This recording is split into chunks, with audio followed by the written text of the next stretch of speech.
Good afternoon. My name is Christopher Walter, and I am going to do my interpersonal communication project presentation.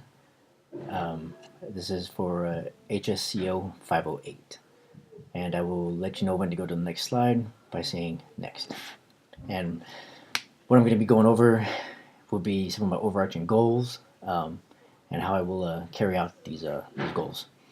And also how I can carry out some interpersonal communication. Next. So what is interpersonal communication? The word communication basically comes from the root to commune, and it consists of two levels. One is sharing of information and our connection with others. Level 1 communication gives and receives information and discusses the point of view. Level 2 tends to go deeper than just words. It takes us towards a more satisfying relationship where we will develop trust, intimacy, and personal sharing. If there is a feeling of being heard and understood, it will have a lot to do with whether or not personal connection can happen. Next. What is interpersonal communication? Glad you asked. Interpersonal communication can be defined as the study of face-to-face, verbal and listening communication behaviors, and the exchanging of information between two people and the impact it plays on their personal relationship. To be an effective communicator, we have to be able to understand the emotions behind the information that is being sent and not just in the exchange of the information. Next. So all of us could definitely improve on our listening skills, whether we know we have the worst listening skills or we think that we are even the best listeners. When we listen to ourselves, it gives us the information we need to act in our own best interest. When we listen to others, we receive the information we need to make the most of our communication. It does not matter though if we are not communicating, or if we are communicating at home with our family or friends, or if we are communicating with our coworkers.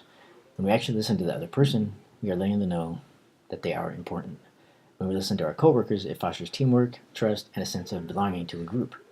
Many of us have the tendency to listen at only level 3 throughout the day, but the goal is for us all to listen at level 1 for all situations. Next. I never really thought my overarching goal. I never really thought about it or even put the two together until taking this class. If we are not listened to as children, we tend to find others who did not listen to us as adults and most likely become non-listeners ourselves as well. As adults, we feel that we need the acknowledgement of others, knowing that we exist and that we mean something. Experiencing poor communication will block access to the deeper relationships we all want, and our friendships will remain distant and impersonal.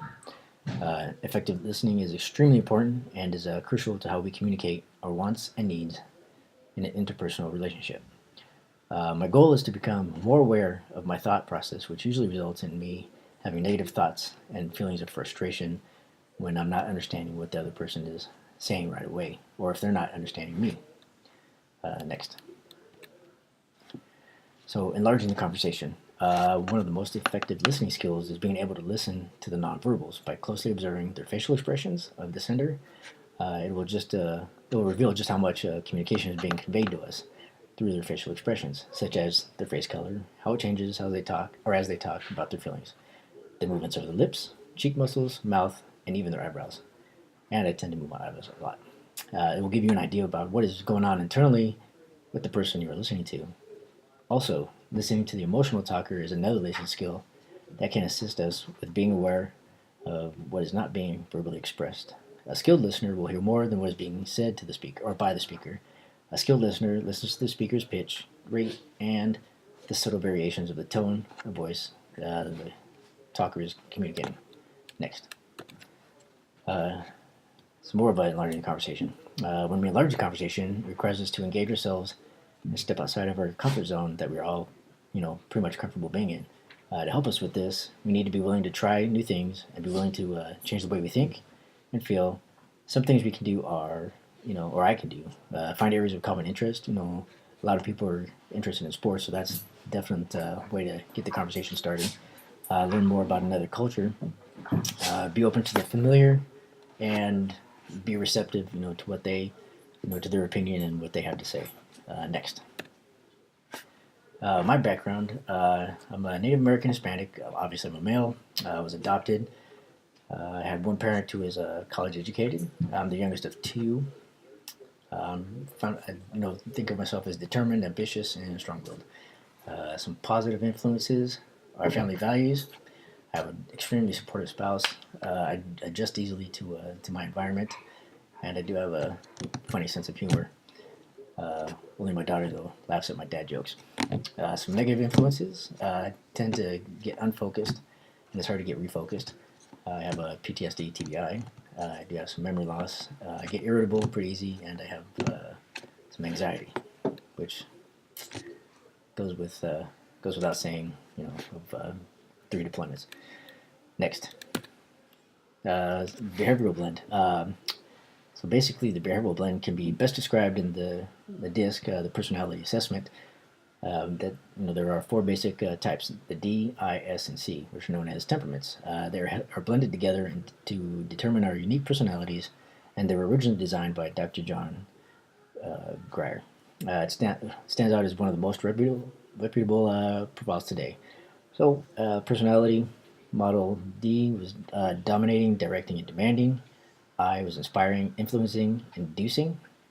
S is steady, stable, shy, security oriented. C is cautious, competent, and calculating. There were 2 sections to this assessment blend, and what is expected of me, and this is me. My expected blend was steady doer, or SSD, and this is me was competent steady doer, which is CSD. Next. My behavioral blend. My SD was, active, decisive. I'm not a glory hog. I can be challenging, but I'm also reasonable. I can see the big picture. I'm aggressive, but I also tend to be reserved. I'm a good team player. Great team player. I do not, don't want to get the blame, but I will step up and take the blame if needed. On the interpersonal communication skills test, I scored a 76 out of 100 with insightfulness, and I'm fairly adept at interpreting other people's words and actions. This is me, the CSD. Task oriented, I get the job done. I care about people on an individual basis. Sometimes I'm misunderstood or misunderstand as insensitive, and I do care for people, just do not show it. I'm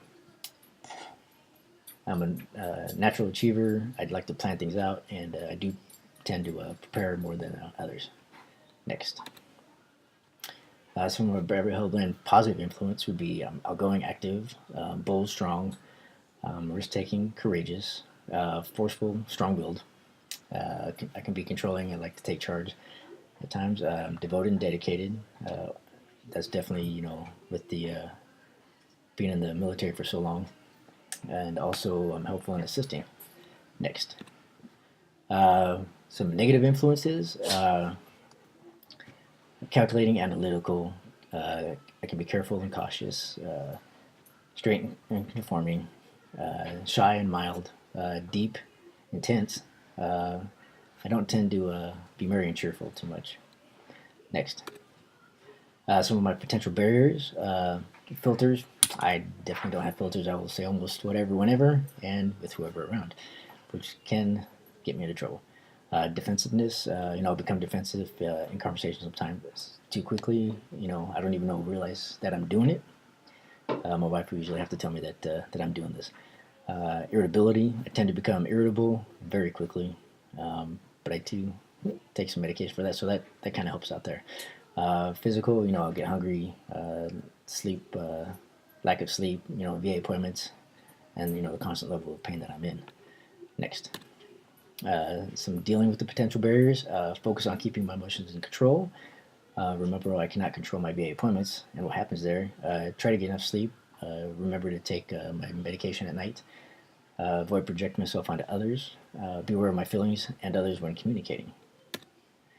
Next, some noise pollution is stress, pain, combat experiences. External would be environment, noises. Some solutions would be to find a quiet place to talk, focus on the other person, some expressions, and don't let the past experiences interfere with my listening. Next, plan of action.